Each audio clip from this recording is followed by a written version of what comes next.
2023년 7월 16일 길가온교회 주일예배 말씀입니다.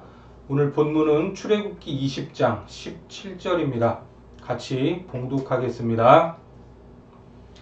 내 이웃의 집을 탐내지 말라. 내 이웃의 아내나 그의 남종이나 그의 여종이나 그의 소나 그의 나귀나 무릇 내 이웃의 소유를 탐내지 말라. 오늘은 탐심을 이겨내는 비결이라는 제목으로 하나님 말씀 전하겠습니다. 오늘도 10계명의 10번째 계명인 탐심에 대해서 살펴보겠습니다. 지난 시간에 탐심은 괴물이다 이렇게 말씀을 드렸죠. 왜 괴물입니까? 탐심은 나를 망가뜨리고 이웃을 망가뜨리기 때문입니다. 그래서 우리는 탐심이라는 괴물을 잡아야 하고 이 괴물에 덫에서 벗어나야 합니다. 이 탐심이라는 괴물이 아주 잘 자라는 토양이 있습니다. 그것은 바로 결핍의식과 비교의식입니다. 아주 가난한 집안에서 태어나 어렵게 공부해서 출세를 하고 가정을 이룬 사람들은 먹고 살만해져도 여전히 결핍의식을 가지고 있습니다. 그래서 죽을 때까지 결핍에 사로잡혀서 가진 것만으로는 만족하지 못하기도 합니다. 열심히 모으기는 했는데 쓰지 못하는 이유가 바로 그것입니다. 이제는 먹고 살만한데 왜 그렇게 아끼면서 살고 있습니까? 이런 말을 들으면서도 결핍에서 벗어나지 못할 때가 많습니다. 이런 사람이 주변에 있는지 찾아보시기 바랍니다. 그것이 어쩌면 나 자신일 수도 있습니다. 또 비교의식을 통해 사람들은 탐심의 덫에 걸려들 때가 있습니다. 저 사람보다는 내가 더 나아야 되는데, 저 사람보다는 내가 더 많이 가져야 되는데, 이런 비교의식에 사로잡혀 있으면 그 인생은 정말 피곤해질 수밖에 없습니다. 너는 네 인생을 살고 나는 내 인생을 살아간다. 이러한 마음가짐으로 살아야 우리는 이러한 비교의식으로부터 해방될 수 있습니다. 그렇다면 우리는 어떻게 결핍의식과 비교의식에서 벗어나 탐심이라는 덫에 걸리지 않을 수 있을까? 먼저 모든 인간은 존엄하다라는 사실을 기억해야 합니다. 진화론을 통해서 보면 사람은 존엄한 존재가 아니죠. 왜 그렇습니까? 약육강식의 논리에 따라 살아가는 동물, 그 동물에 불과하기 때문입니다.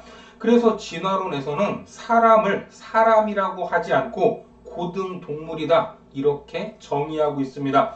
그런데 하나님께서는 인간을 지으실 때 만물의 영장으로 존엄하게 지으셨다는 겁니다. 하나님께서는 우리를 지으시고 이렇게 말씀을 하시죠. 너는 최고로 존엄하다. 이것이 우리를 향한 창조주 하나님의 증언입니다. 믿으시기 바랍니다. 그리고 더 나아가 우리가 살아가다 보면 상대적으로 위축되기도 합니다. 어떤 사람은 키가 클 수도 있고 작을 수도 있습니다. 또 어떤 사람은 사회적 지위가 높은 반면 낮은 사람도 존재합니다.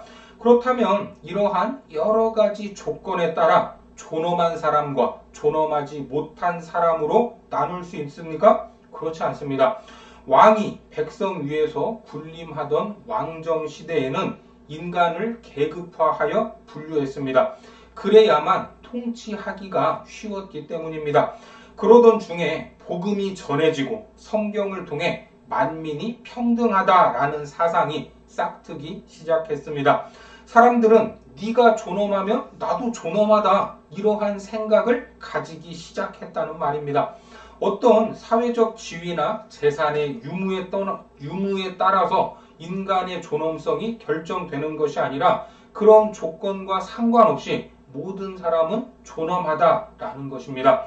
자, 왜 인간이 존엄한가? 앞서 말씀드렸듯이 하나님이 인간을 존귀하게 창조하셨기 때문입니다.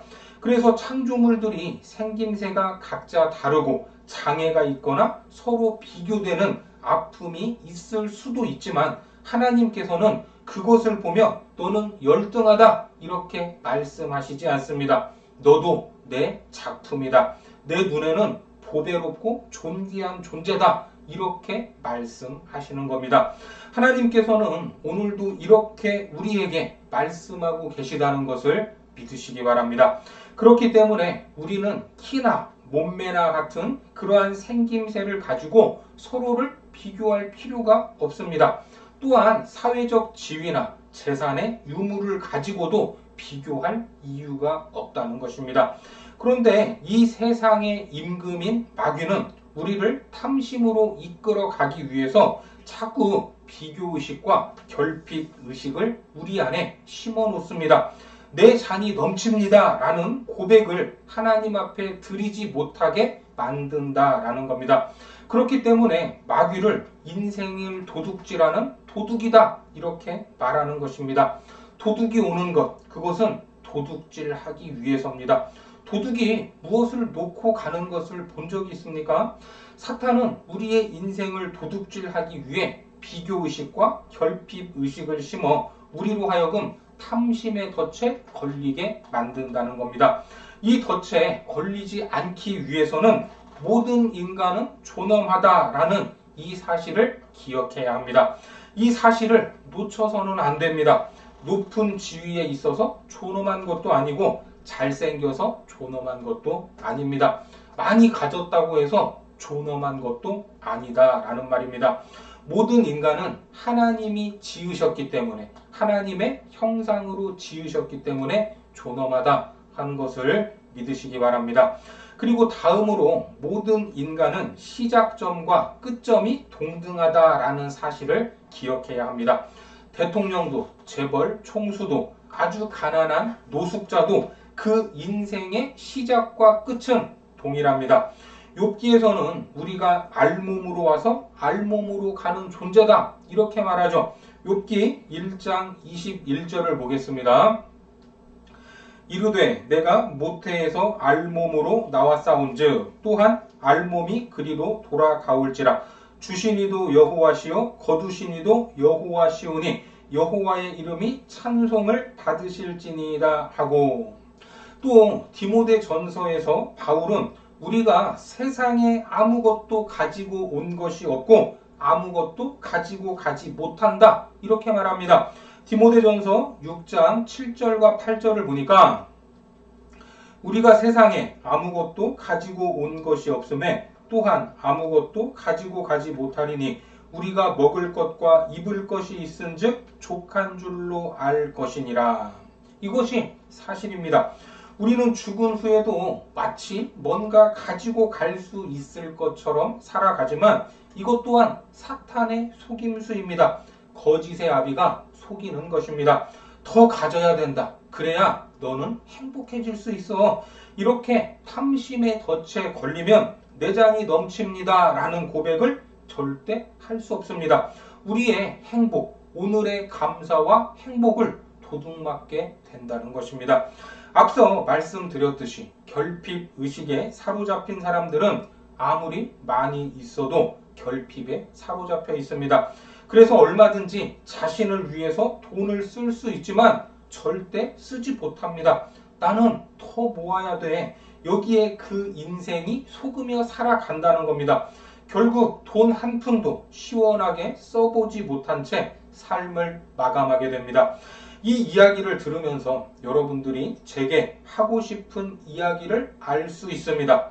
목사님, 그래도 자식들한테는 조금이라도 물려주고 가야죠.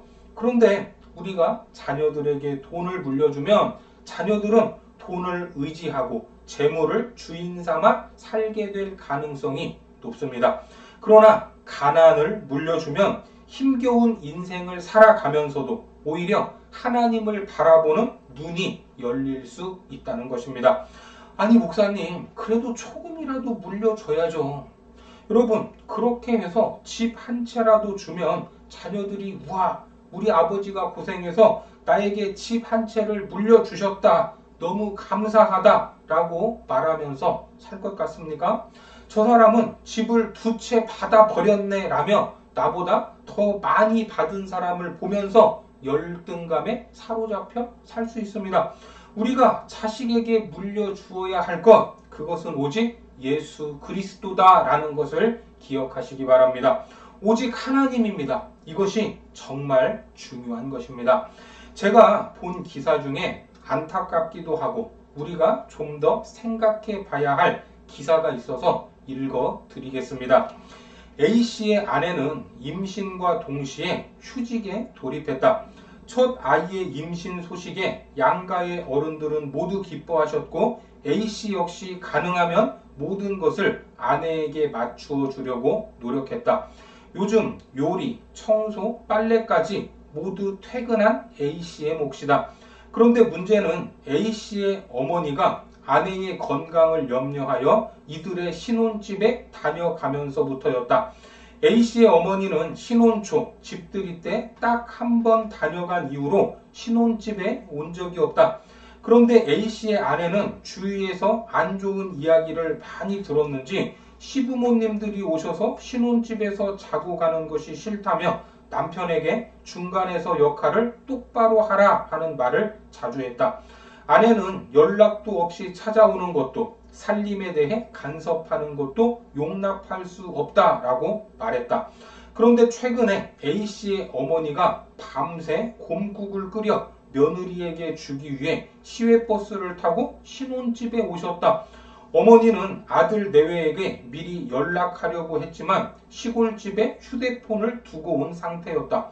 어쩔 수 없이 곰국만 놓고 돌아오자라는 생각에 무작정 며느리에게 향했다.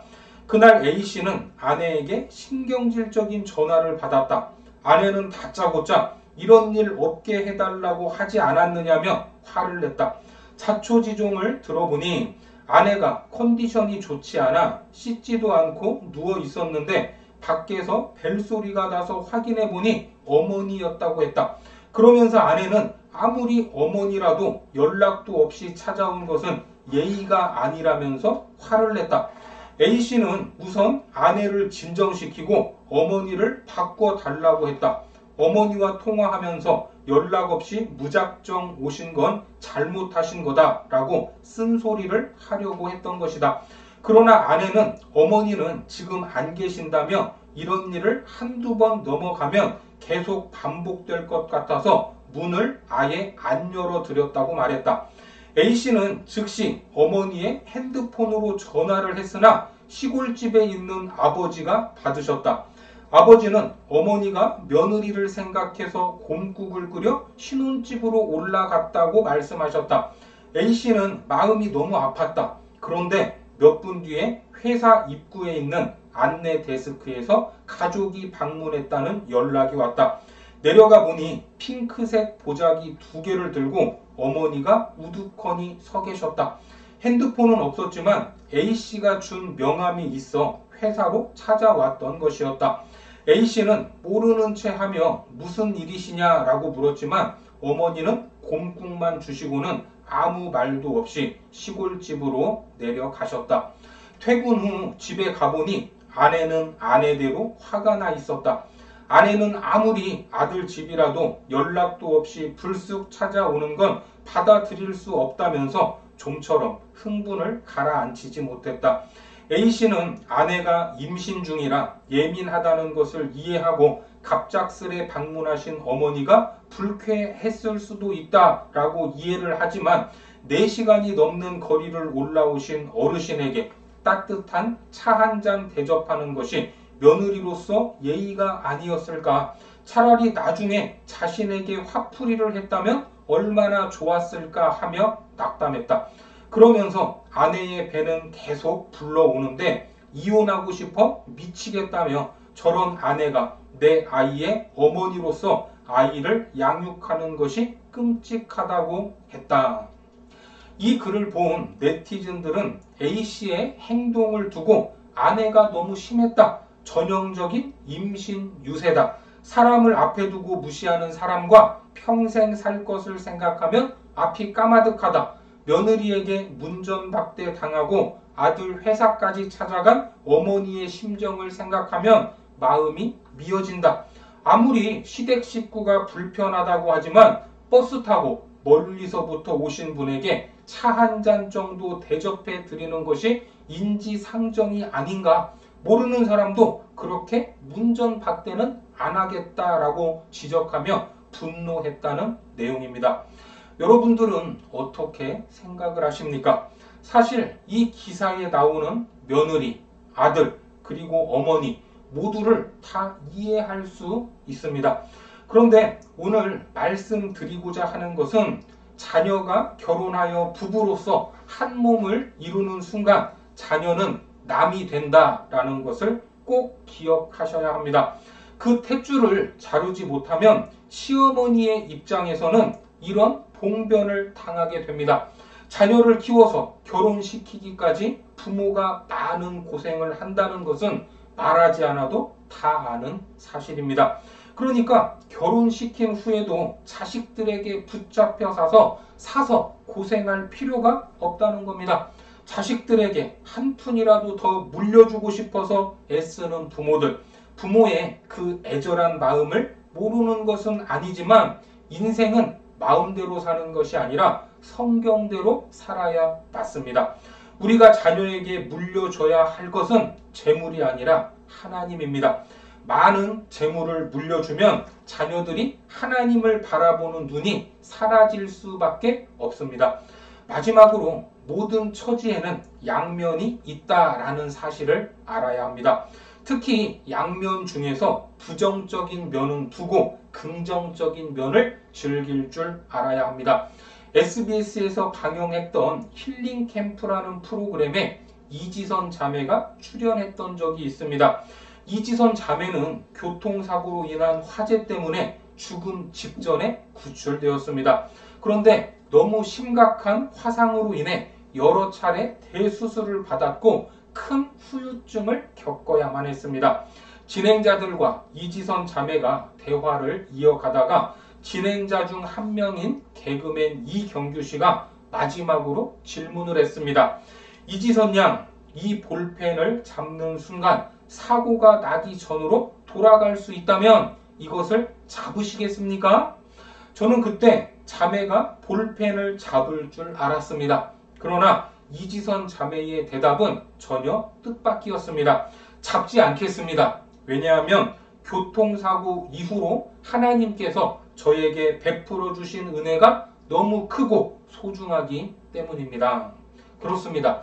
하나님께서 우리를 광야에 거하게 하시든지 애굽에서 노예로 억압받으며 살게 하시든지 바울이 빌립보 감옥에 갇히고 항해 중 위험한 일을 만나든지 하나님께서는 그 모든 일들 가운데 우리와 함께 하시면서 베풀어 주시는 은혜가 있다라는 사실입니다.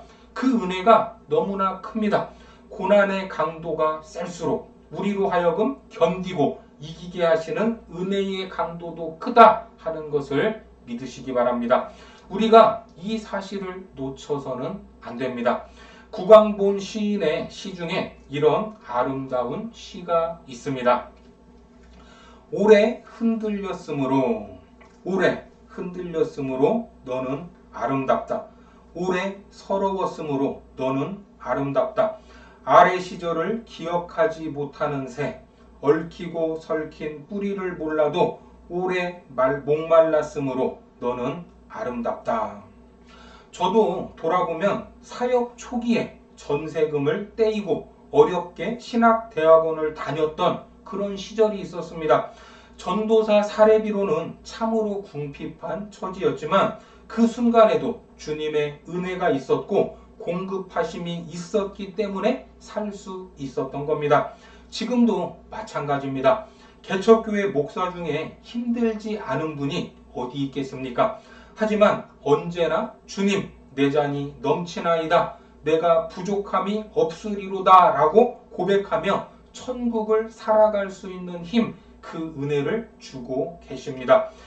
결핍 의식에 사로잡혀서 이러한 것에 만족하지 못하고 탐심에 사로잡혀 그 노예가 되면 안 된다는 겁니다. 죽은 이후에 가지고 갈 수 있는 것, 그것은 아무것도 없습니다. 또한 모든 인생의 시작과 끝이 동등하다라는 사실을 기억하시기 바랍니다. 자녀에 대한 걱정도 하나님께 맡겨야 합니다. 그래서 바울은 뭐라고 말합니까? 빌립보서 4장 12절과 13절에 보면 나는 비천에 처할 줄도 알고 풍부에 처할 줄도 알아 모든 일 곧 배부름과 배고픔과 풍부와 궁핍에도 처할 줄 아는 일체의 비결을 배웠노라. 내게 능력 주시는 자 안에서 내가 모든 것을 할 수 있느니라. 이 고백이 우리 모두의 고백이 되기를 바랍니다. 이것이 자족입니다. 있으면 있는 대로, 없으면 없는 대로 자족하며 사는 것, 그것이 가장 큰 부자입니다. 이것이 그리스도의 제자의 삶이며 하나님의 자녀다운 삶이다 라는 것을 믿으시고 탐심에서 벗어나 모든 것을 할 수 있는 아름다운 삶, 자족하는 삶이 되시기를 주님의 이름으로 축원합니다. 기도하겠습니다. 하나님, 세상은 끊임없이 결핍을 강조하고 남들과 비교하게 만들어 더 가지고 더 누리며 사는 것이 좋은 것처럼 말하지만 우리는 하나님이 주신 것에 만족하며 내 잔이 넘칩니다 라는 고백을 드리기 원합니다. 풍부에도 궁핍에도 살아갈 수 있는 일체의 비결을 배우게 하시고 탐심이 아닌 하나님이 주신 은혜 안에서 자족하는 삶이 되도록 축복하여 주옵소서. 예수님의 이름으로 기도드립니다. 아멘.